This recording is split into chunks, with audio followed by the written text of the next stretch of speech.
Hey everybody, welcome to 500 Open Tabs. I'm Hannah Hillam. I said my own name wrong. What is it? I'm Hannah Hillam. Okay, I'm Hannah Hillam. And I'm Kaveh. Welcome to the show. We are back for part 2 of our 2024 audience favorites. Once again, there's a plane flying overhead as I do my introduction, so it's perfect. But you know what? I'm just going to muscle my way through it because you know what else I did? I muscled my way through one where there was a wood chipper, so everybody can eat shit. And I don't think you guys realize how hard that was. It was. The wood chipper one almost destroyed both of us. So. It did. Alyssa did a fantastic job. Anyway, yes, today is going to be our audience favorites for my 2 tabs, which, unsurprisingly, number 1, coming in at way more than the rest of them, was our horseboy king, Nikola Jokić, which I'm not surprised by that at all. No, it's a good episode. It was a great episode. It was a lot of fun doing that one. People loved it. He became a bit of a meme. I sent my friend Chuck that I talk about all the time. I sent Chuck the memes that people were making in the Discord about it. And people were like, how did you end up becoming like a sports influencer? Look, you got me to care about basketball to the point where I was watching the Olympics and I yelled, Jokić! Yeah, and my whole family was like, whoa, look at Someone knows. Someone's not useless. Yes. Just kidding. The facts, of course, I can't take credit for it because Jokić himself was just a hilarious person. So all I did was report on the facts. That's all we do here, fair and balanced. And then... Actually, probably more so than... Yeah, that's true. The actual... And speaking of balance, the second tab was the infamous, lovely, fantastic Tanuki balls. Also another favorite. I think I laughed for an entire hour straight during that tab. Yeah, like, and also Alyssa, again, had to edit out a lot of my laughter. It's a good one. So excited when I was prepping that one. I think those are probably 2 of my favorites as well. Yeah. So it's nice to see that the audience has great taste as far as I'm concerned. The Tanuki balls, amazing. So much fun researching that one. Gross. So much fun learning about it. So much fun looking at those images. He loves balls. A delight all the way through. They both have balls in them. Basketballs and That's ball true. balls. Call me the ball. Call me the ball boy. Well, have fun listening to the ball boy's favorite ball tabs. How predictable. But again, thank you to everybody who voted. Again, as I said last week, crazy how many of you actually did vote. Very excited. I feel like half the audience actually fell through or followed through on that and did submit votes for it. So if you guys want to be involved in any sort of voting in the future, you can get on Discord or Patreon for that. And Patreon for it. But yeah, thanks to everybody who took the time. And without further ado, here are Nikola Jokić and Tanuki balls together at last in one beautiful podcast episode. Have good time. Family love you, Michael. Okay. Family love, Michael.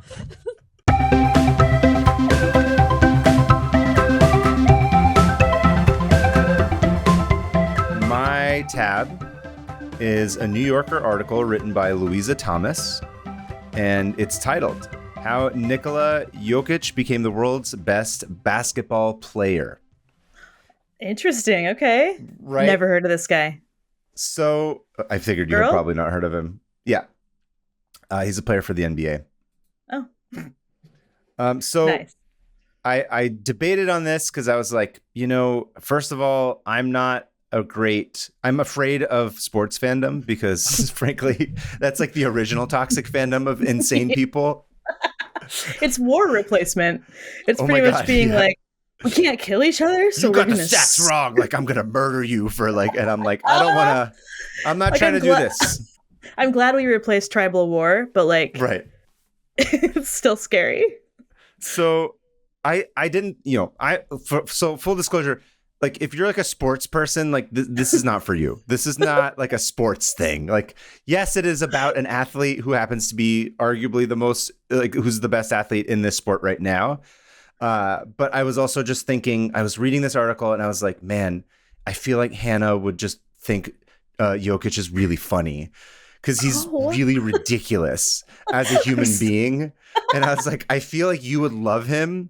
So I was like, all right, I'm going to take a shot here. I'm going to take a risk. I'm going to go out on a limb, and I'm going to try and do one that's about. So I'm going to try and explain to you his story and then sort of the context of what makes him so interesting as a basketball player without going too far into like a, you know, triple double and blah, blah. Like, I'm not going to get into like all that part of it. Kicking it through the goalposts. Yeah. I'm hoping that by the end of this, you're going to love him and you're going to do for the NBA what Taylor Swift did for the NFL with all your thousands and millions of fans, because you're going to start going to Nuggets games and people are going to be like, oh my God, did you see what Hannah was doing? Hannah was there. Hannah was picking her nose during the fourth quarter. She was wearing a black dress again. What does that mean? What sign is that giving us? Is she going to release a new album of her just yelling? She's releasing a book in October. Oh my gosh. And she comics. Nice plug. Thank you. There you go. I'm always thinking about it. Did you know I played like junior basketball? Did you really? How old? Yeah. I was 11. That's so cool. I played for the junior jazz. They call it junior jazz because the junior Utah jazz. That's really fun. And I was the shortest person on my team, and I never played, but it was really fun. Yeah, it was fun because I mean my friends were doing it, and my friend was like 5'10" for like an 11-year-old, and so it was fun to watch her.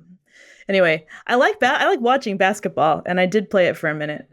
Oh, I didn't know that. I thought you had I assumed you had. I don't know why. I guess I assumed because you've never talked about it ever, so I didn't know that you. I used to play sports a ton until the internet came into my life. Basically never told me this, which is hilarious. This is the first that I'm hearing about this. You never told me anything. I was on the swim team. I played softball. I played soccer. Oh my God, look at you. And then I found out that you could code your own websites.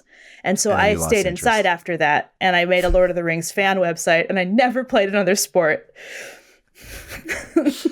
Okay, well, it's good to know you've got a little bit more. You're a little bit more familiar with this than I need to be, which is good because I probably overprepared and wrote too much for this. But continue. I want to hear this. As I always say, I'm like, people talk about like, oh, they're like people are explaining and talking down. I'm like, no, I'm the opposite. Where I just assume that because I don't know what's going on half the time, that I don't want somebody else to feel bad, so I overtell them because I'm nervous and I'm like, I don't want you to feel bad if you don't know something, so I'll just explain everything in the world to you so you don't have to worry about looking dumb. You were socialized by women, weren't you? Yeah, right.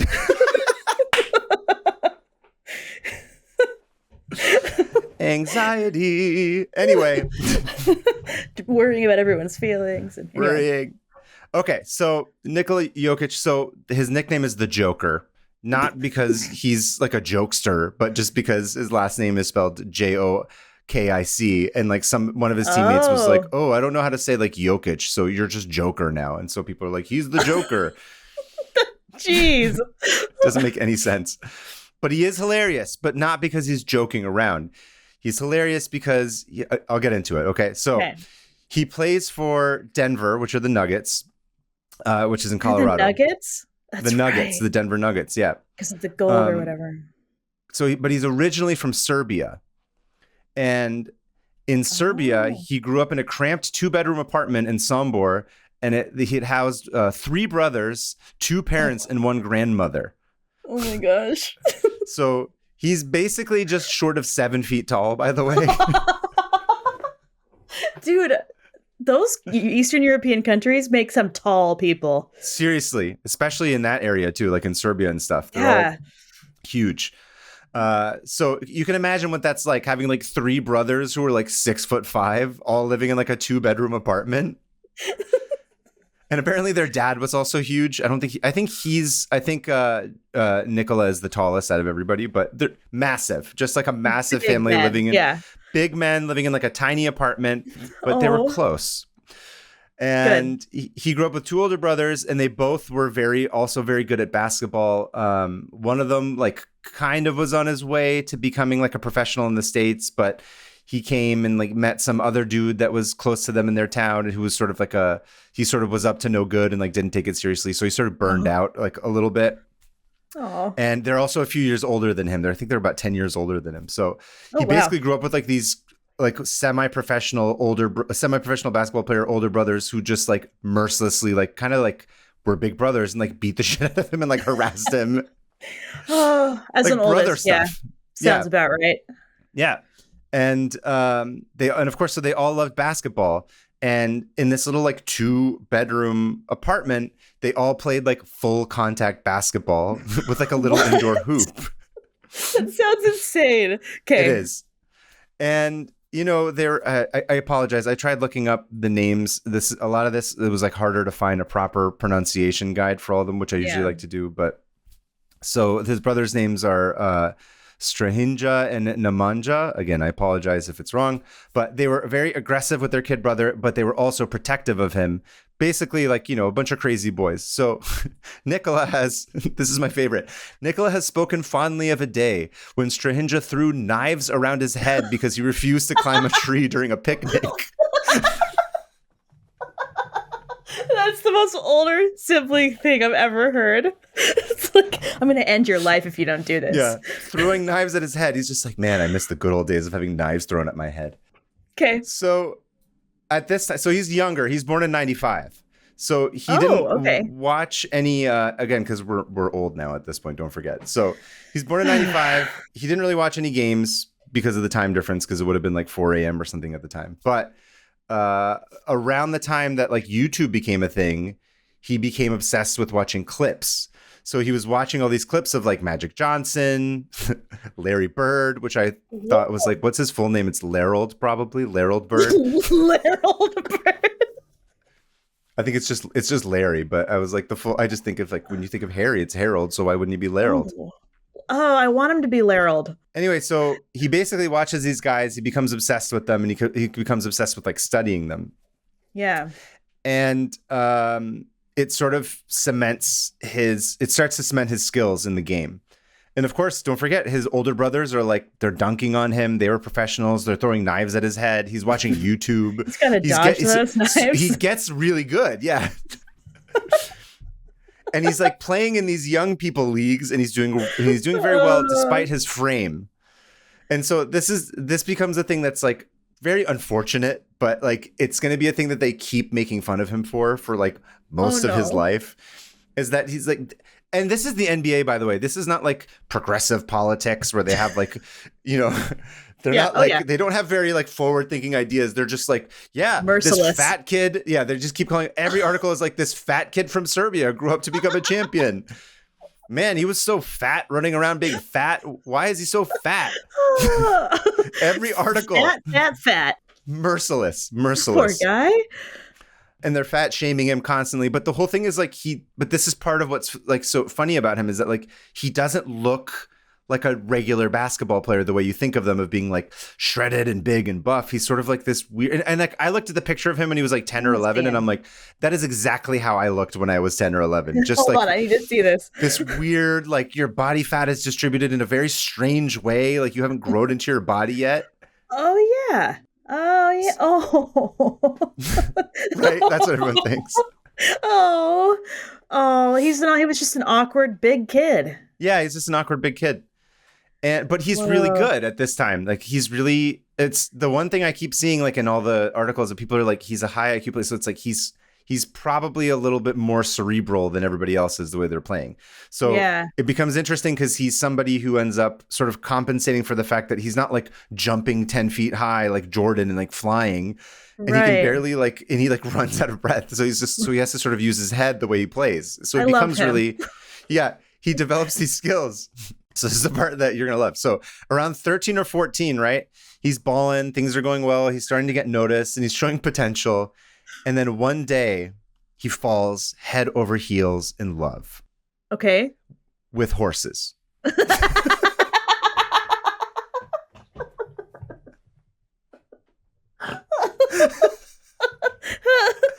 Okay. He's absolutely just infatuated, like obsessed. He's the most horse girl you've ever seen in your life. Just he's the biggest absolutely horse loves girl. them. He's the biggest horse girl. Wait. And okay. All right. It becomes this obsession. Yeah. Okay. So I'll tell you what it means. So it becomes this obsession where he loves horses, and it's not like he's not just like, oh, I want to go to the track and like race them. He's like obsessed. He's like, no, dude, like I want to take care of them. Like I want to scoop them, like scoop their poop up. Like I want to brush them. Like just loves horses. Like has bonded with them in this way. Yeah, he's sort of like this big sweetheart.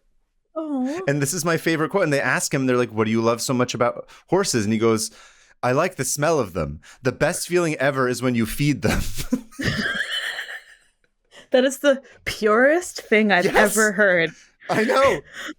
It is the best thing ever when you feed a horse. Yes. They're so happy. So I love this man. He's a horse dad, like a horse rent, like a shoe rent. I don't know, like what? Horse dad. A hoof rent? A horse dad. rent. Horseshoe. He's a hoof boy. No, Hoof that boy. sounds like That it could does be sound like a weird something sex term. else. He's a horse dad. Let's just call him that. He's a horse dad. He's a horse dad. He falls in love with horses, and he's like, "Yeah, I don't care about basketball now. Like, bye." What? He like hangs up the Jordans. No. What? And He like, Hayden Christensen's it? he Hayden Christensen's it. He's like, I'm going all in on this horse thing. I don't care. I just want to like take care of these horses. I want to like clean up after them, make sure that they're happy, feed them, be with them, race them, whatever. And his dad is like, dude, you're like this like amazing basketball. You can't just go be with horses. Like you could be like in the NBA. Like, what are you doing? And his brothers are like, are you insane? And he's like, are you insane for not loving horses? Yes, I think so. He's like, have you pet a horse? Have you fed them? It becomes this whole thing. It becomes this whole thing back and forth. He's and like 14, right? Yeah, he's like 14 or something around this time. Yeah. Sweetheart. And so his dad eventually just comes up with this plan. He's like, okay, listen, Nikola, I'll make you a deal. If you become like, good at basketball, if you keep going with it, you can make a bunch of money and then you can buy your own horse. And he's just like, good money can be exchanged for goods and services. Goods and services. Yeah. So he's like, you son of a bitch, I'm in. I'm going to play basketball so I can buy horses. I can become the best basketball player of modern time so I can buy. Yeah. Yeah. So in my opinion, I think this becomes like the crux of his entire career is this bargain that he makes with his dad. And the way he thinks about basketball, it's almost like he's just like a blue collar guy who wants to just buy horses. Like he has a regular job, which is a basketball player. So it's sort of like, okay, I'm a barista during the day. And then at night, I'm going to like work on my writing and my stories. Or like, I'm going to be a bartender at night so I can like be an actor during the day and pursue my passion. So I'm going to be like a professional basketball player so I can have horses. Literally, yes. I'm sorry. You were right. I love this person. This is all I needed to hear. And you know what? I don't like horses, but I love that he loves horses. But you love that this is what I figured. I was like, whether it's cats or horses, but I'm like, there's something funny about this where he's like, it's just very endearing. Yeah. So, but it gets better. I usually say it gets dumber, but with this guy, it gets better. It gets more fun. Oh. So he comes back to the game and he's playing again and he's real good. And he gets recruited to the Mega League in Serbia, which is like a big deal. Yeah. And he starts playing with some of the best kids in the league and he's good. But he's a good player. He's a smart player, but they notice that like he gets tired very quickly and he kind of wipes out like after the first quarter of these games. And they're like, dude, he can't do a single push up. He can barely jump. Like, what is happening? What is going on? Why is he so like, there's something that's incongruent. It's not working out. And so they do this investigation. The coaches do. And they're like, why is he so sluggish? And it turns out our boy was, there's this thing called burek, which is a Serbian pastry. So it's sort of like spanakopita, where it's sort of like phyllo dough and like, but it's got like meat and cheese and all this. He was just going to town, just housing eating them. And these things are like calorically dense. And he was eating those and then drinking sometimes up to like 3 liters of Coca-Cola in a day. Oh, no. His bones are probably like brittle. Yeah. That's crazy. And granted, he's big. He's like, I don't think he's hit his full growth spurt, but he's still very large. But even for like a large boy, that's a lot of calories. He's living the life I want. Exactly. That's all I want. They sort of intervene and they're like, okay, like you need to kind of scale it back. And he doesn't quite break the habit right away. And it becomes like this meme with him where they're like, maybe you need to scale back with the Coca-Cola. Like I've seen a lot of people online where they're like, it's game day. It's time for me to make burek and eat that because he's playing. That's really sweet. Okay. Oh my gosh. So he's, again, I'm projecting, but he's just like, listen, you got to stop eating the burek and drinking Coca-Cola so that you can become a great basketball player so you can buy a horse. So he's just like, I gotta put this aside so I can move forward. He doesn't do it for the basketball. He does it for the horse. Yeah. Absolutely not. And this is my other favorite story is that he gets really good. And in 2014, he gets drafted. Now, obviously, I'm sure you've heard like the draft. Anytime there's a draft, whether it's like football, basketball, whatever, it's televised. It's this big deal. Oh, yeah. And depending on when you're drafted, I don't know if you're being facetious or not. Again, I can't tell. I tend to like over-explain to be polite. You don't know this. Okay, good. I don't want to over-explain to you if you already know. I knew about drafts, but I didn't know that people were like watching it on TV. People get like super into it. Wow. Because all kinds of like deals can happen last minute and they get switched around. And so it's like ranking and then trade. Anyway, it's like a big gambly big thing. Kind of feels like a market. Kind of. Yeah. Yeah. It's literally what it is. So in 2014, he's drafted, but he's not drafted like number 1 or number 10 or number 20 or number 30 or even number 40. He's literally drafted 41st in the league. So not just nowhere. No. Basically, like by the time his name comes around and they're announcing it, and again, the draft is televised, they have to cut to commercial. And they cut to commercial, and it's a Taco Bell commercial for the tortilla filled with delicious beef, chipotle sauce, cheese, and rice. The quesarito. Yes. I just got so excited that was this Taco Bell's involved. I love this whole story. The Taco Bell quesarito. So I'll show you the graphic. So it's literally like they're showing the ad for the quesarito, and then like on the bottom of it, like they're like, by the way, Nikola Jokić is drafted by the Denver Nuggets, like in this little tiny crawl on the bottom of the screen. So here's send me we'll put it up on the screen.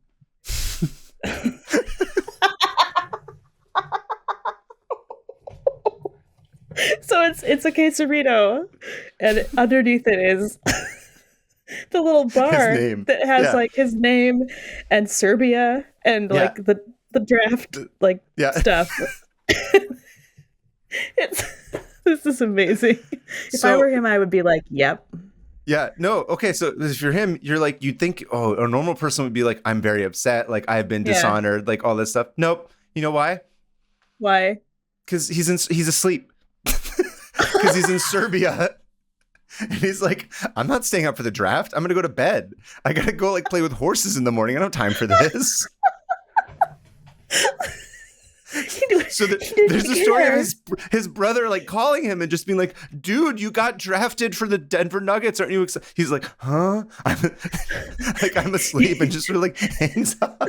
Speaking of another marketing campaign, if they ever bring back the quesarito, if Taco Bell does not like recruit him to be the spokesperson, that company needs to be shut down forever because they are the dumbest idiots of all time. This is like no pun intended, a slam dunk. This is a layup. This is the easiest thing. They should bring it back just to have him be the spokesman for it. Or the sportsman, but yeah, no, you're 100%. He should ride in. He should ride in on a horse. Ride in on a horse. And speak only in Serbian about the quesarito. Amazing. That's perfect. You're anyway, in Hollywood. You could do it. I could do it. Yes, I'm gonna go. Well, I have to go to Denver to recruit him first. But so he packs up his things and he goes to Denver, which I kept thinking in my head he's listening to "Goodbye Horses" as he's leaving. Okay. Anyway, he's playing Goodbye Horses. He's sad, but he comes with his brothers and his girlfriend. And they move to Denver and they repeat the cycle. They get like a little apartment and like all 4 of them are sort of living in the same space, which funny enough, sort of to your point of what you were talking about in your tab, like this, I think ends up being part of why he becomes like grounded is because he's living with his family and with his girlfriend and they're all sort of sharing the same space, which is admittedly like tight, but that's sort of what they grew up with. And like, that's what they're used to. So like to them, it's just like, it's fun. It's whatever. It's chaos. Like that's what makes them comfortable. Why wouldn't you bring your brothers who you live in a tiny house with you when you move to Denver? Yeah. So 100%. They're all still, I'm assuming, like throwing knives at his head every night and, whatever, beating him up, playing video games, just doing like the typical thing. So Yeah. it was tempting to get into like every like specific thing that happened with him and how his career has developed, but I'm gonna try and keep it brief and sort of give you a brief overview. But I think he's really interesting because and you'll see why. I think he's similar to how you and I think about stuff. Okay. So, of course, first there's the diet element, which he's still kind of like drinking a lot of Coke and and eating like deeply fried foods and stuff. So that sort of like he teeters with that king behavior. He's dealing with that. He struggles. He eventually sort of like hits the gym and starts lifting weights and gets into it. It's a slow process. It doesn't happen overnight. So like the best of us, it's hard to let go of some of your favorite foods, especially when they remind you of home, especially when you're like a new country and all that too. But as far as like his position's concerned, he's a center. So how much do you know about a center and like what the role of a center is and stuff? If I can remember correctly, it's like kind of a more major role, right? Yeah, or so, no? I mean, center is, you can think of it as like a center of gravity almost. It's like it's typically like the biggest guy on the team. Again, there's people who have played it in different ways and not everybody's the same, but just broad strokes of just sort of oversimplifying it is like, it's usually the biggest guy on the team. They sort of hang out under the basket because they're the tallest and the biggest, and they can sort of grab the ball and then they feed it out to other players and then they take the more long range shots. So typically a center takes the more short range shots, and then the guards and the wings are the ones that are outside around like the 3-point line and further out. They're the ones that are taking the bigger, longer shots.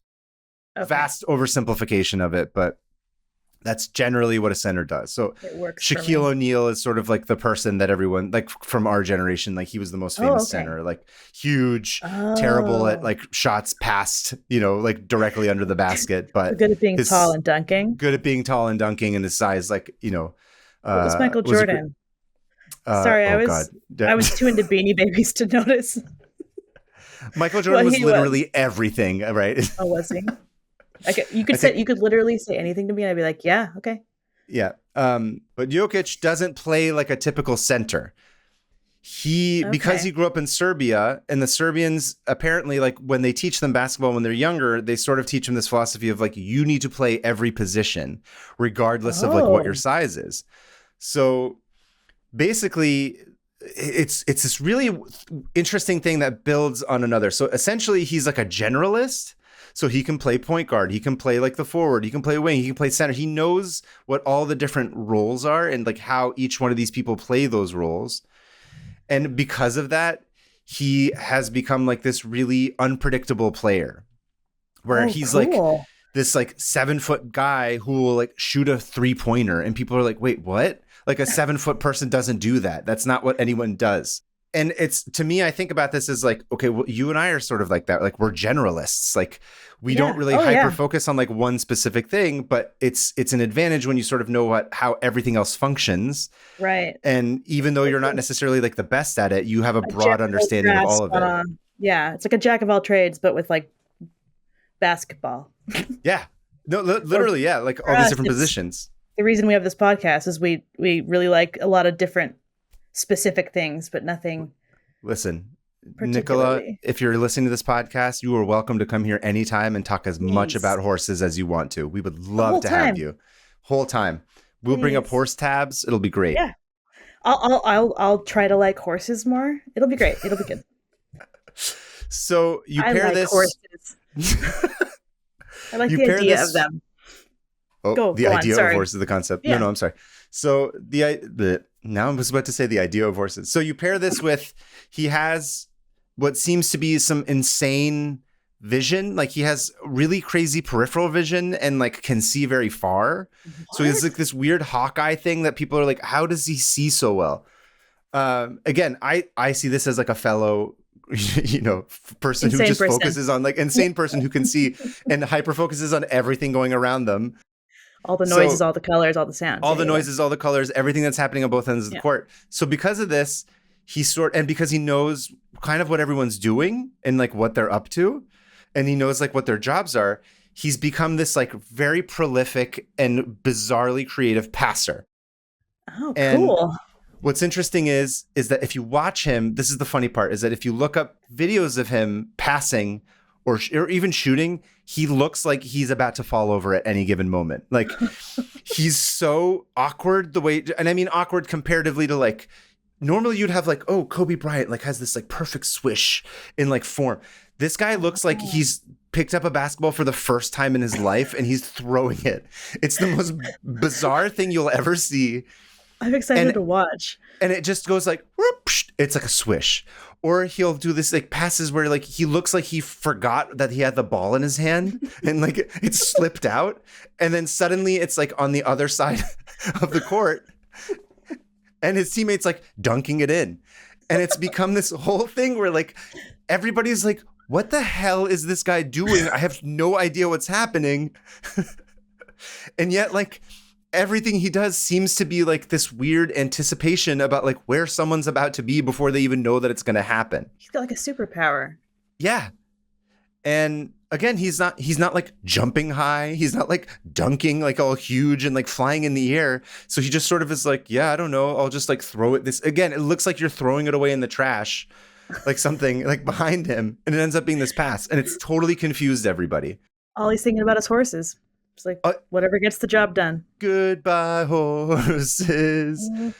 Yeah. Sometimes he does this like volleyball tap move where somebody will pass to him and he just like swats it like it's a fly. It'll go to this other person and then that person will be like, cool. And then they'll shoot it. So what ends up happening is that he has this like crazy ability to elevate like everybody around him on the team. So they all now all ready. They're all ready, but they're all like cool. Like, cause usually the way that a lot of people play in the States is like, I have the ball. Like I'm the center. I'm the genius. Like I'm the hero. I want to dunk it and take my shot and have my moment. He doesn't do any of that. He's just like, I don't know, whatever. Boom. You take this. Oh, you do this. Oh, you're setting up for this. So it's really interesting to watch this team over the course of a couple of years because they've all sort of realized that. And they're like, okay, he's going to feed everybody. He's going to like take care of them. By the way, there was another article that I read that I'm not going to get into, but there was somebody trying to be like, what's the theory about like Eastern European and like Serbian players being so good? And like, why are there so many of that are dominant and like so good in the league?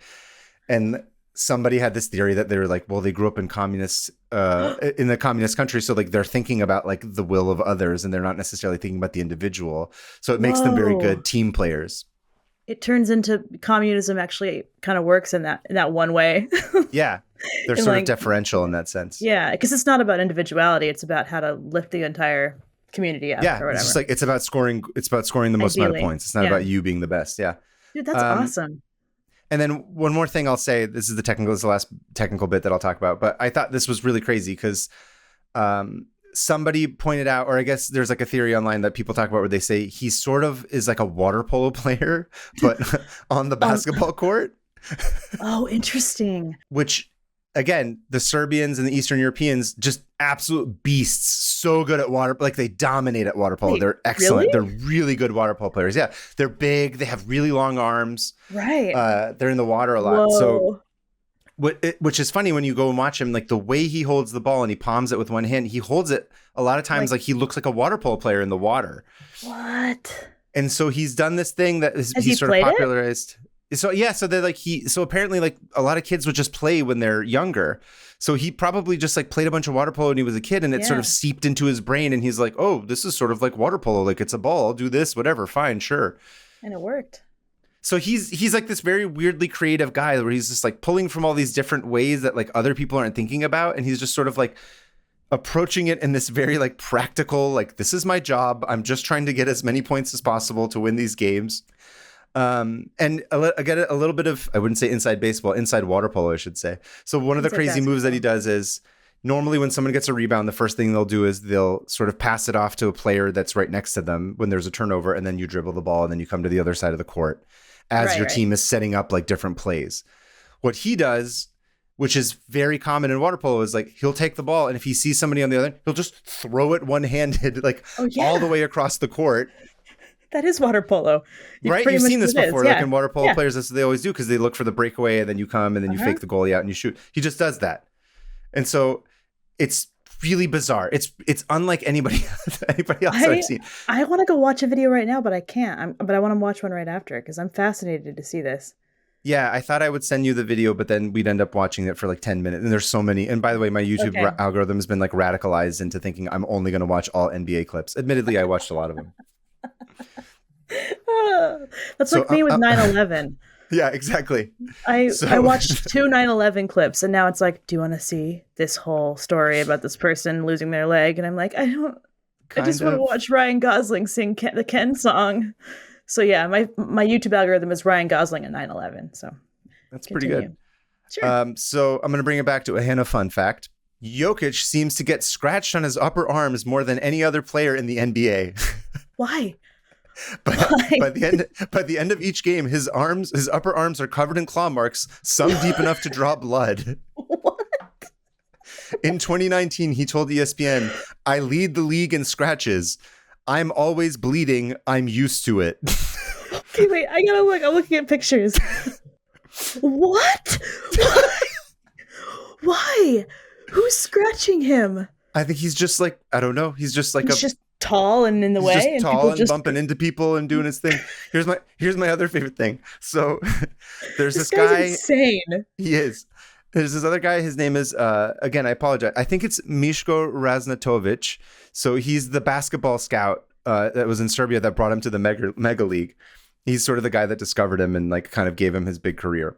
Okay. So Jokić doesn't do a lot of press that much for reasons I'll explain in the next portion. I think I know. Mostly it's because just he just doesn't want to. Right. He's just like, I'm not really into this. So a lot of times the press will email this guy and for reasons that like no one can explain.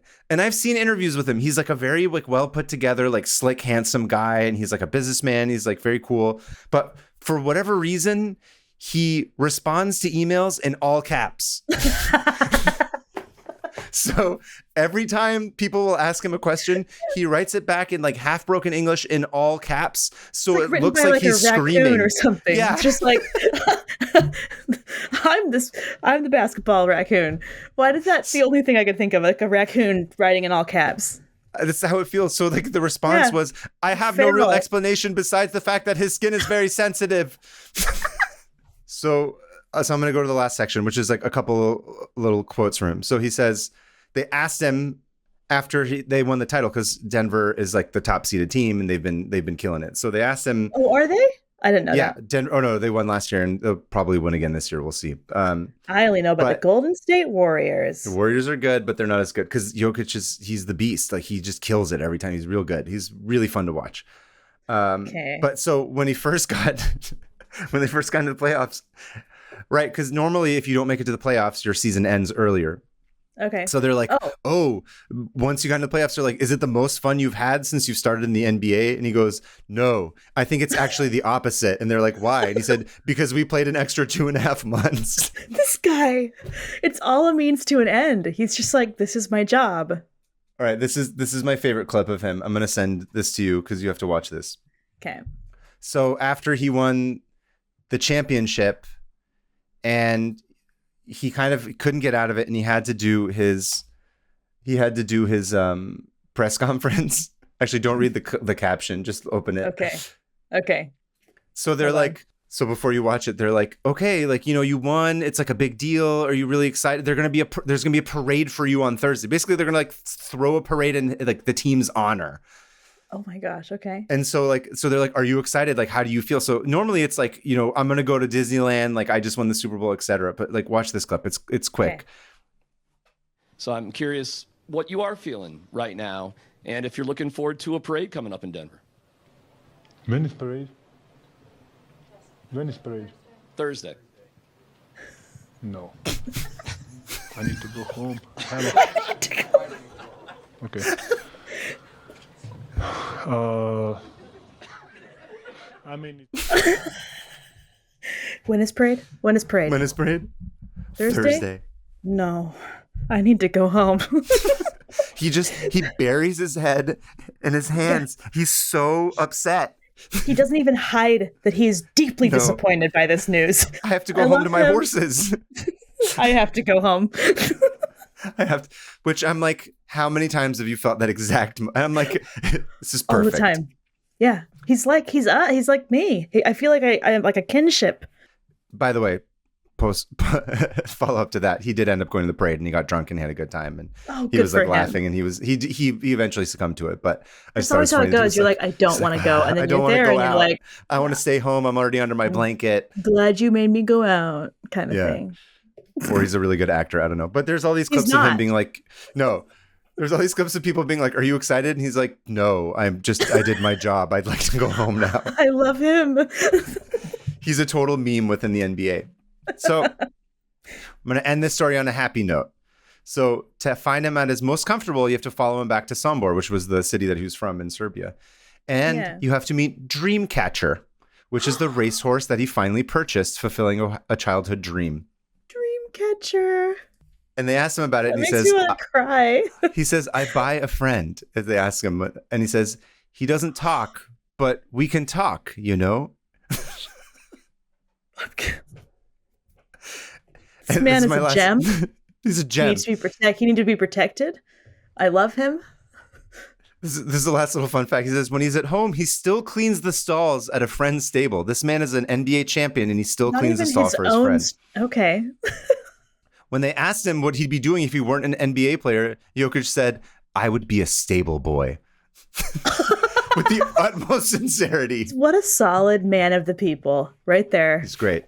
I feel like I didn't even do it justice to try and explain like the playing, but it's really, he's so fun to watch. He's so like, I'm like, yep, he's not going to make that. And you're like, how is that a basket? How is this a thing? It's like, it's always keeping you on your toes. Oh, and then also, by the way, every interview that I watched with like people in the NBA who played with him, the first thing they do is start laughing. They're like, what do you think about Jokić? And everyone's sort of like, we don't know what to do with him. They're like, he's the strangest person.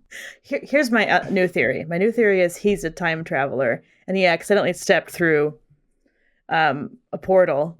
And everyone's like, you're tall, play basketball. He's like, I just came from the horse stables back in 1635. What's happening? And all he wants to do is get back to the stables, realized he could make a lot of money and not die of the plague. And so he stayed. I mean, more or less, yeah. It's all he's doing. He's motivated by something greater than basketball and glory. It's just about horses. It's incredible. That almost brought tears to my eyes when he said that he buys a friend. Yeah. They don't talk, but they talk. He's great. Bless anyway, him. so that's my sports tab. Dude, I was not expecting sports from you, but that was a human story you just told me. That's I figured. I love him. I figured you would. I thought you would love him. I thought you'd get a kick out of him. Very feel good. He kind of reminds me a little bit of like, Dad, I know you're listening, but like a little bit like my dad, where he's just like, I'm unbothered. You know? Yeah. Like, I'm going to go do my thing. And I walk outside. I'm like, where's Dad? And he like built a chair. I'm like, what? It's like my dad has a desk job and then he goes home and like builds an entire like bench or a chair, that kind of thing. I feel like, yeah, your dad would love it. He's like, his day job is basketball and then he just goes and takes care of horses. Yeah, does what he wants. Starts running a farm. Yeah. Wow. Cool. Thanks. I knew nothing about this guy. So I love this. Yeah, I'm glad. Now I can actually talk about basketball with people. That's the other thing I figured is like if you ever see a Nuggets game that's on in the background, you could be like, "Where's my friend?" And then you can watch him play. Horse boy. He looks like what do they call him? Hoof boy? I don't know. Horse dad. Horse daddy. Horse rent. Horse daddy. Horse daddy. That seems a little bit different. Yeah. Anyway, that's my tab. That was delightful. It was nice, right? So I would like you to have your phone nearby because this is going to be something where I'm going to be texting you a bunch of random stuff. Yes. Okay. My tab is, in fact, a listener email that I decided to expand upon. Oh, this is the second time you've done this, huh? This is the second time. Unfortunately, it's not Nico from Riverside, although shout out to Nico. Thank you for the last time. Nico did send us another article, which I thought was cool, that I told you to not read because I saw it before you did. Yeah, but TBD on that one. You didn't, thankfully. But this email came from Karen in Renton, Washington. Okay. And Karen sent us this fantastic article. And you ready for the title? Absolutely. Testicular Tanuki Tales, Japanese folk humor for children with Ribald satirical twist. There's so many syllables in there. I'm going to explain it. This is like it's like reading the moon hoax papers. So many words. So many words. This actually did spark my interest somewhat. It's nothing to do with the moon hoax, but you'll understand the places in which I thought it was similar. So this is not a joke. It comes from a blog from Princeton University, and it is this fantastic analysis. I don't say this lightly. It really is a very good analysis of a series of prints and gives them all context, both culturally and historically, so you can understand what it's about. And I was really tempted to just read the whole article, like just on the air, but I decided that I should actually just do my job. So that's all podcasts are, just read it. Yeah, just reading somebody else's work. Yeah. So right off the bat, are you familiar with what a tanuki is? I have no idea. You have no idea. Okay, so I'm going to send you a couple of pictures of tanukis. Why don't you go describe to the audience what tanukis look like? Oh, they kind of look like little raccoon bears. They're fluffy. Okay, yeah. They've got like rounded ears. Their eyes are really close together, and they look like they're in a constant state of panic. Yeah. So they're actually known as they kind of call them the raccoon dog. They're Japanese. They're cute. That's a point of contention because technically, apparently, they're neither a dog nor a raccoon. They're somewhere in between. Weird. So people make an argument that they're technically like their own thing. And I tried to read about the weird genetic code, Jurassic Park DNA, something or other sequencing about it. And I was like, I don't understand what any of this means. And I'm confused. So whatever. Tanuki is its own thing. I want to go to Tanuki Park instead of Jurassic Park. Gigantic. Wait till you hear the rest of this tab. You're going to absolutely want to go to Tanuki Park. There's a park. Okay. All right. No, there's no real park. But I just mean like the more you learn about Tanuki, you're going to be really excited. Okay. So Tanuki are mostly nocturnal. And when they speak, they sound like domesticated cats, apparently. Annoying? They are predominantly monogamous and typically live for about 7 to 8 years. I want one. To recap, a tanuki is a raccoon dog that meows like a cat, marries its high school sweetheart, and dies at 8. Look, I don't want no slut tanukis, okay? I don't want some loose tanuki. Is that how you say it? Loose tanuki. Loose. I need a monogamous, dedicated tanuki, all right? Straight. Just kidding. So, tanuki are important figures in Japanese folklore. They're known as mischievous shapeshifters that are often portrayed with comically large, stretched out scrotums. Dude, you know what this reminds me of? And yes, the thing you messaged me last night? Yeah, sorry about all those chaotic memes I sent you. I looked back over them and I was like... perfect.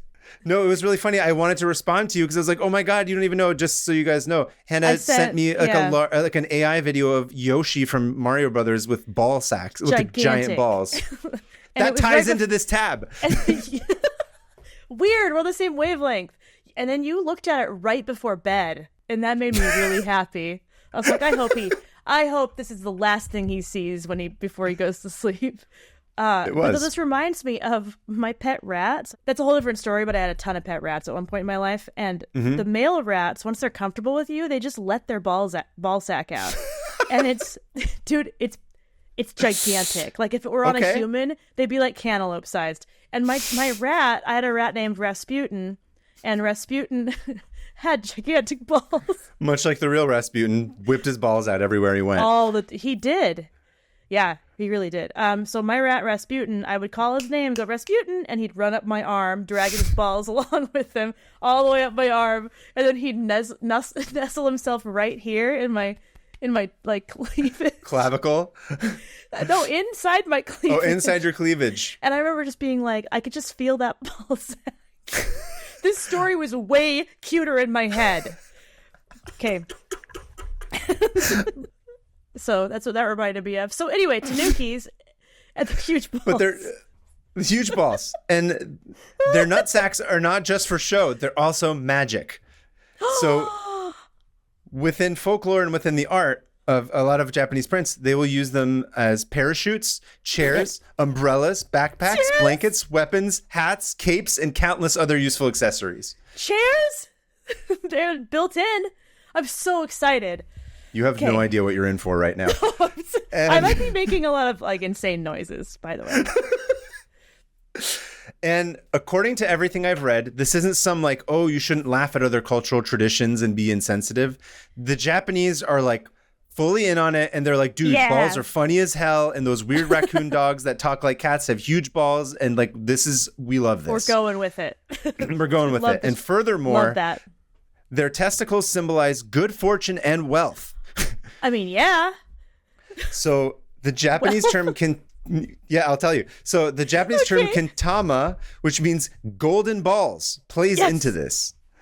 The most popular theory as to why is championed by a researcher named Shigeo Uwaku, who, and the theory goes that back in the Edo period, metal workers in Kanazawa Prefecture used to make gold leaf sheets by putting the gold between Tanuki skin to hammer it flat. What? Yeah.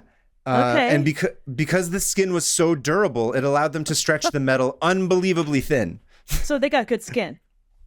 They got great skin. They were just hammering on it, and it was helping them just, kind of like... would stretch over a door real nice, right? Stretch over a door, exactly. It could have been Tanuki balls that were on the door that you were mentioning in the previous tab. Probably. And so basically over time, this all got muddled up and like people were making jokes, and eventually Tanuki balls became associated with gold and then being rich. Oh, I mean, that makes sense. Like that's the logical next step. It sounds like something we would have come up with if we were there at the same time. So it's now associated. History would be so much more full of dumb ball jokes if we had been back then. It's now a sign of good luck and prosperity, and many shops in Japan will just have a tanuki with giant balls outside, and it's cool as hell. So here we go. Why don't you describe this to the people who are listening? Okay, I need a minute.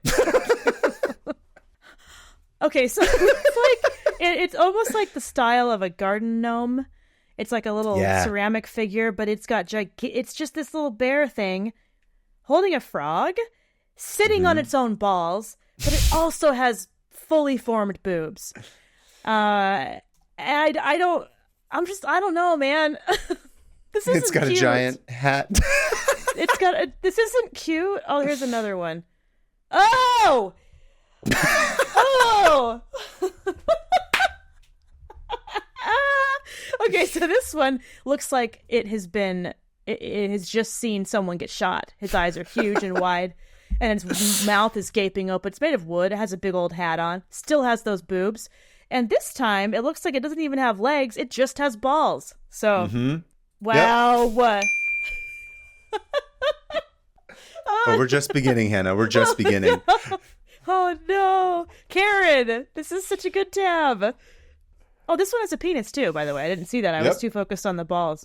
Oh, he's got... Wow. The eyes, man. The eyes are particularly funny with that one. So, yeah. Fun fact. I know that you know a special tanuki already. You want to take a guess as to who it is? No. Tanuki Tom Nook. That capitalist bastard. He's a tanuki? So I didn't get like proper confirmation from I don't there's no like official like Nintendo stance on this, but I did read somewhere that the theory is that Tom Nook's Nook Inc.'s logo are leaves. Remember? Uh-huh. Oh yeah. And so the theory is like that's all related to this. It's like leaves, tanuki, wealth, prosperity, all that kind of stuff. So that guy does need to have pretty big balls to ask for as much money as he does for me to just live on that island. Listen, next time, I know that you avoid your island because you're afraid of all the shame and guilt of everyone being mad at you, but just be careful. If you don't pay your bells, you don't know what Tom Nook's packing under those cargo shorts and what he might do to you if you don't fall into line. Just bounce up to me on those on his giant balls.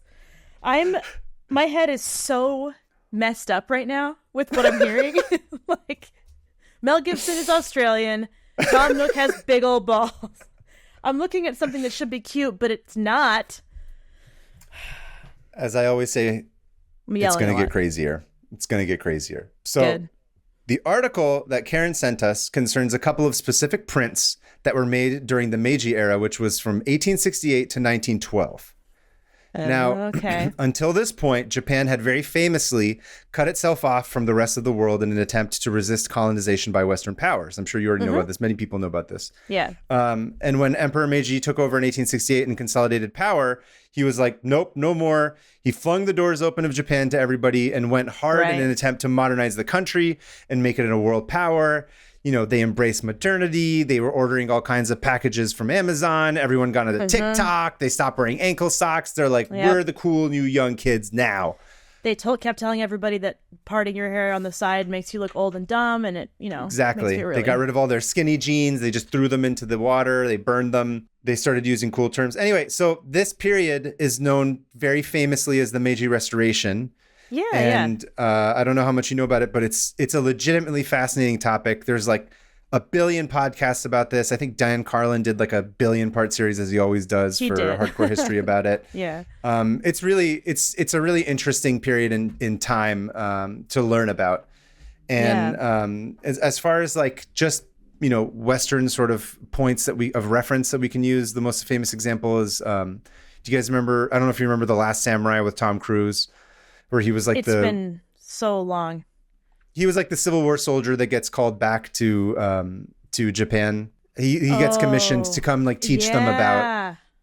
So it's a decent. It's like from 2003, 4, 5, somewhere around there. It's very it's from the white perspective. Yeah, they all are. It's a decent flick, but like it's got some problems. And I did remember reading an interesting piece of criticism about that film that went beyond just like Tom Cruise white, center of narrative, which is sort of your obvious one. But it was an interesting criticism of romanticizing the samurai class and how the samurai were like, because they were basically pushed to the side and they were like, you're not part of this anymore. And the samurai were like, we're all about history and like you're giving up on your old terms. But they were like, yeah, that was also because they liked the idea that they were sort of the class that was in charge and suddenly their station in life was being being challenged. And anyway, it's just an interesting way to like look into it and read in different things about it. That's sort of all what's happening here. Yeah. It's very, very much worth into reading. I've mentioned Japanese history on here before. It's all really cool. And like any non-Western history, it's very interesting and we don't ever learn about it. So you kind of have to take it upon yourself to read. But the stories are really cool. And you have to go deep sometimes to not have a white perspective or at least a Western perspective on it. Exactly. Anyway. So anyway, at this point, like I said, Japan's modernizing crazy fast. Tom Cruise is coming in all drunk and trying to regain his honor and on all these soldiers and how to kill these pesky samurai, but he gets captured because he's bad at his job. And as always is the case in every example of countries trying to modernize too quickly, a lot of people, mainly the people who are not part of like the aristocracy and the rich class, are like, dude, what the hell? I got whiplash. Right. Right. They're just like, what? Bro, I don't have a bunch of money. This is not awesome. We don't like this. What are you doing? I just want to farm. I don't know. What are we doing? And it's always the people with money who are the ones who are super into it and they care about it. Of course. And like you said, they're farmers. A lot of them are just like, dude, I'm up in Shingo trying to I'm trying to tend to my garlic farm. What's all this riffraff about steam engines? Well, it's interesting because you know what does a really good job of, have you ever read Game of Thrones? Nope. It does a great job showing what it's like from like a peasant's perspective, where they'll just be like doing their work and be like, oh, there's a new king, okay, whatever, and they'll just get back to their work because they don't care as long as things stay relatively the same. It's like, they're so far disconnected that it's like, and the Game of Thrones is not real, but it is based on actual. No, it's medieval. The idea is that like a lot of these times, these kings, kind of like you're talking about, or whatever kingdoms or governments, they end up implementing like economic reforms that make a lot of money for the state, but they don't necessarily implement like social reforms where that money gets distributed or sort of reinvested into the communities that they're serving. Right. So you end up having these like bigger and bigger divides. That wasn't necessarily the case, I think, in Japan at this time, but that does at least initially end up being like, well, whatever, cool, there's a steam engine. What do I care? Yeah. I just want to farm my rice paddy and let's move on with this. And so people are upset and they stage a revolt, right? Yeah. No, I'm just kidding. Of course not. Much like you and I, they make snarky cartoons about how things are dumb, and they also draw animals with insanely gigantic balls, shape-shifting into stuff. But like, political. No, there's no. Look, that was an excuse. Yeah. Wait, I love So- this. Now, Okay. we're going to be laughing about these for the next few minutes, but which we're meant to be doing. We're meant to laugh at this. That's the function of them. But I just want to say up front how much I love these prints and how much I legitimately admire them, because you know what it made me think of was a couple episodes ago when we had Miles on and we were talking about Yeah. the lioness upon the cheese grater. Yeah. And we were all laughing about like how people tend to assign this sort of like nobility to things throughout history, Yeah, like and being like very reverence. serious. Yeah. Reverence for them, as if people in the past didn't have a sense of humor. and as if they weren't dirtbags like us. Like Exactly. Yeah. we've been like this for as long as we've existed. Yeah. Some of the So- oldest art is pictures of penises. Right. Or what was it? Woman farts was the one that Miles brought up. Yeah, The woman oldest fart. stories. The oldest joke is about a lady farting. Yeah. So We're so dumb. We're so dumb. And I say this with all sincerity. If my legacy would have been to make something as awesome as some of these prints, and somebody would like read this like 150 years later, I will have considered my artistic career a success. Oh yeah. Same. So- Agreed. Woodblock print artists of this period rose to some prominence, working in a genre for young audiences known as omacha-e, which were called toy prints. I apologize for the pronunciation if it's not correct. These cheap, usually single sheet woodblock prints were ostensibly for kids, but had crossover appeal for people of all ages. And like the magazine tabloids of today, they claim to share the latest knowledge or gossip about any given subject, thus the title of these prints. So we're going to be talking about two specific prints. One is called Okay. The Latest Tanuki Entertainments, and the second one is Compendium of the Latest Tanuki Amusements. And both of these prints, published a year apart, depict an exhaustive series of variations on the theme of Tanuki Kintama transformations. Ooh, Okay. okay. All right. So here's the first print. And just let it wash over you for a second. We're going to get into the specifics of all of this, but just Okay. tell everybody this is a reaction video. So explain to everybody what you're looking at. Obviously on the video version, people will see it on screen, but for people who are listening.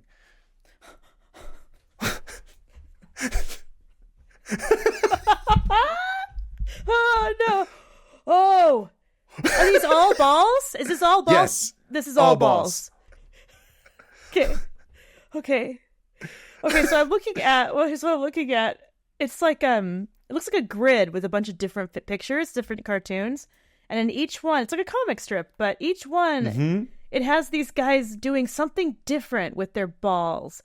Or even just the skin, like the scrotum. Like this one, he's using it as a hot air balloon. What looks like a hot air balloon. This one is using his as it looks like a trumpet. This one's just got one big ball hanging out of his pants, and he's banging it like a drum. This one he's using it as a shawl. He just like has it around his. And these are all Tanuki. Oh, what's going on? Oh, I don't even know how to describe that one. This one's flung it over his shoulder, and he's like prancing away with it. Some of these I don't even know. This one has like, its balls have legs, like separate from his own. Oh, this one's just wow. This one's trying to shove his ball sack into a barrel. It's massive. Oh, he's using it as a blanket. Oh, a koi pond. They've stretched this balls out and filled it with water and fish. I have whiplash. These are beautiful drawings. I knew you'd be Beautiful. speechless. Dude, the colors, artistically, these are amazing, and it's all balls. It's all a kite. This one's using them as a kite. Okay. Continue.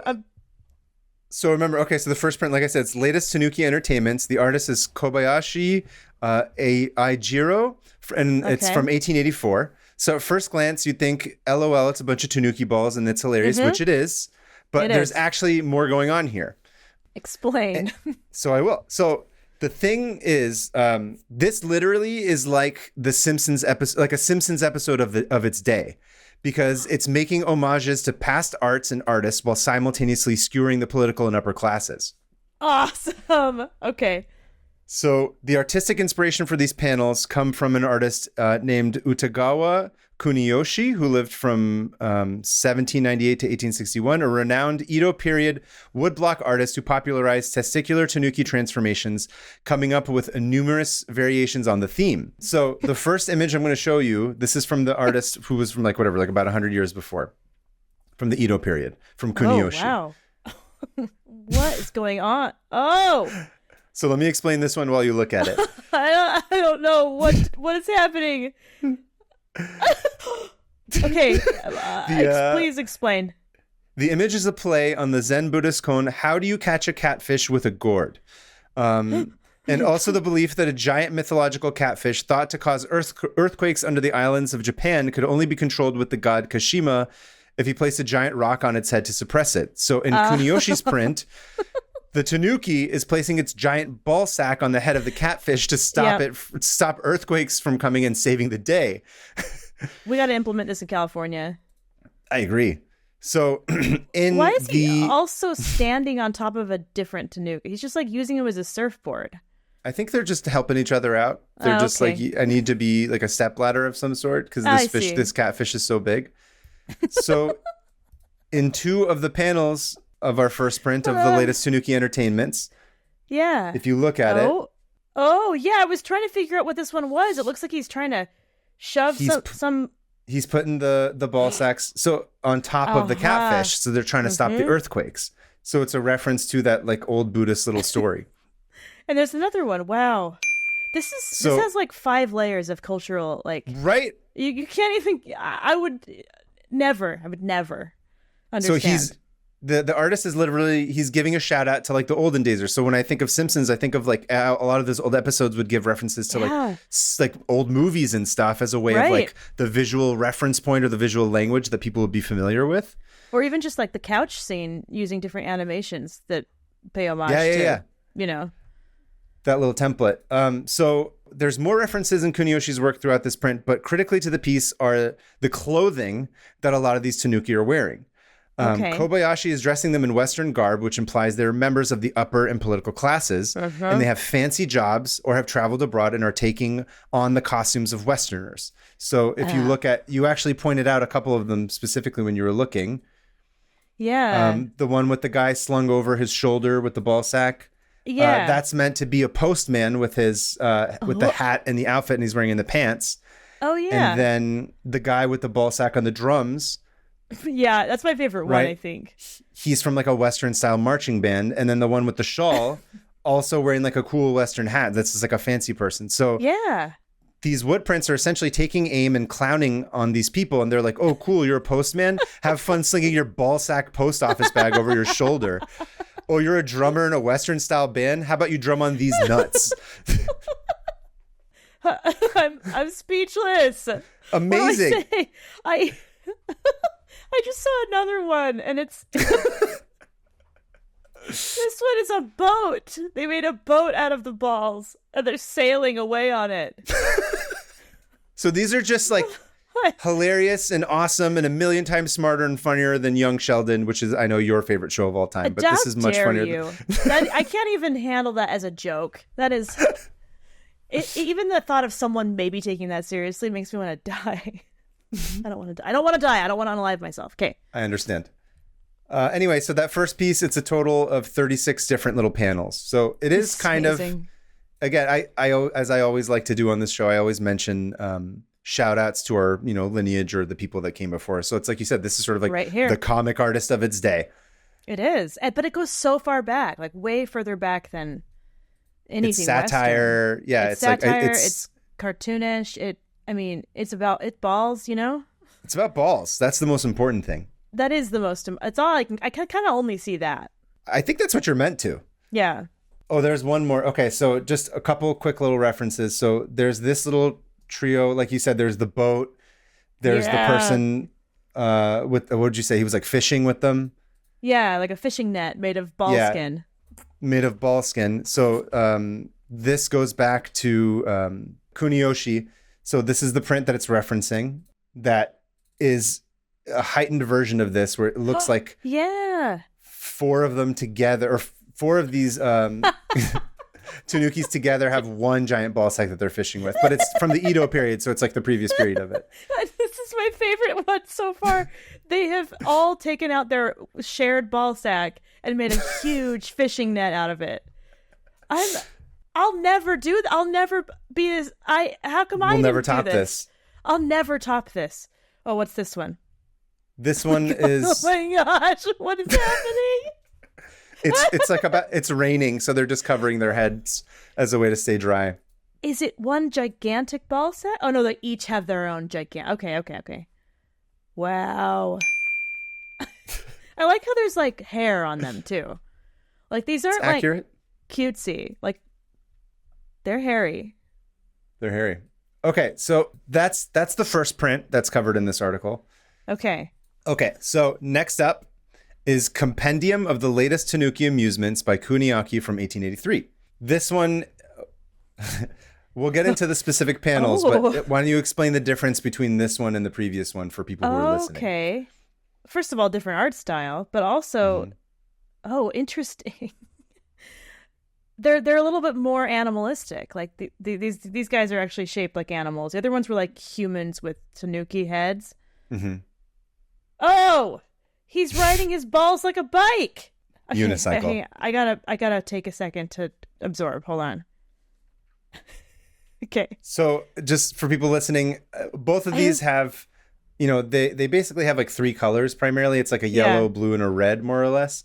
But the second print, what's interesting about it is that I think it's funny because it's less obvious that it's meant to be skewering something. Yeah. They looks like somewhat more traditional, closer to like the reference from the previous one from the Edo. Almost. Yeah. They look more like scenes, like almost like storyboards or something, or like proper, scenic illustrations rather than just like one-off quick graphic drawings. It looks much more deadpan, which I think makes it much more funny. I think because it's funnier. It's like regular everyday stuff, and it's like, oh yeah, I just got to use this as my bike, and it's like it has a calm. It's not so like extreme, you know what I mean? It's not like look at this kite made out of balls. It's like this is my ball sack bike, and I'm going to work. That's the vibe I get. Like, So let's focus on the one panel, which is actually the one I was going to talk about that you brought up. Which bike? Remember, it's a unicycle. So explain it to everybody. So there's this Tanuki, and he's wearing what looks like a smoking jacket, and some nice white slacks, and he is operating a unicycle made of his ball sack, going down a country road, and it's nice clear skies.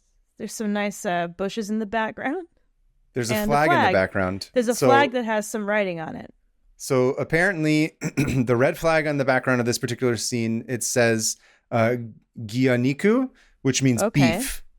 So the Tanuki critically is he's wearing Western style clothing, and he's on this unicycle, and he's going to get beef theoretically. Because Westerners love beef. Beef, and for what critically is like most common people would have not been able to afford beef at all at this time. So especially again, it's in this Japan. thing where so they're kind of making fun of like, oh, look at this dumbass like riding his unicycle and his ball is going to get like a hamburger. Screw this guy.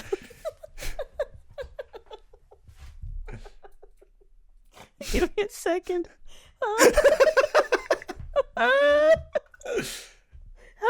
I'll never top this. In my whole career, I'll never top it. We can just give up. We have to just give up. It's over. I'm retiring. I'm just going to fully go into podcasting now. No more art for me. It's already been done. It's been done. I'm yelling a lot today.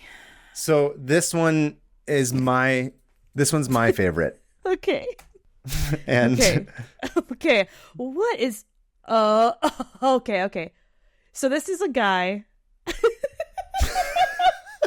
Okay, this is a Tanuki, and he's posing for a photo, but it looks like he's using his ball sack as something to lean on, like as a prop, as he like poses.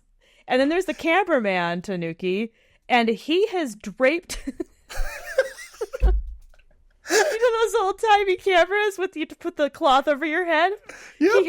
He has delicately draped his ball sack. Balls over his head so he can block the light from the photo when he takes the photo. and he's taking a photo. This is beautiful. And the whole air is like, look at me. I'm fancy enough to have a photo taken. And yeah, I this is perfect. This is perfect. This is perfect. That is the exact reaction I was hoping to get from you. Okay, go on. You have to go on. I can't stop laughing. I'm so sweaty. I'm brushing my hair. The ball sack camera has broken you. It broke me for sure. Listen, these are two of the greatest pieces of art I've ever seen in my life. I will never not remember these. Ever. I mean, like. Go ahead. What were you going to say? You can't.